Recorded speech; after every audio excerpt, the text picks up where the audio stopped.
Cavallino. Una lite tra due marocchini pluripregiudicati è sfociata in una violenta aggressione a Cassavio.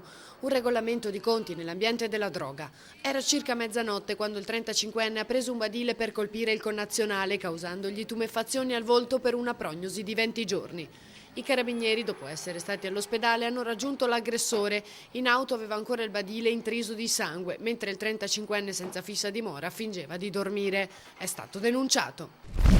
Marghera. Un 29enne tunisino è stato sorpreso da una guardia giurata mentre tentava di rubare al centro commerciale Panorama. Sul posto sono giunte le volanti che l'hanno portato in questura, dove è stato denunciato e rilasciato. Una volta fuori però, in preda ai fumi dell'alcol, il 29enne ha provato a rubare nuovamente, questa volta in un negozio di Piazzale Parmesan, scagliando una pietra contro una finestra, riuscendo ad entrare e cercando di portare via il registratore di cassa, lanciandolo all'esterno con l'intenzione di recuperarlo in un secondo momento. Mentre scattava l'allarme, un passante ha segnalato quanto stava accadendo. Sono intervenuti i carabinieri che hanno arrestato il ladro mentre tentava di fuggire da un'altra finestra. Venezia.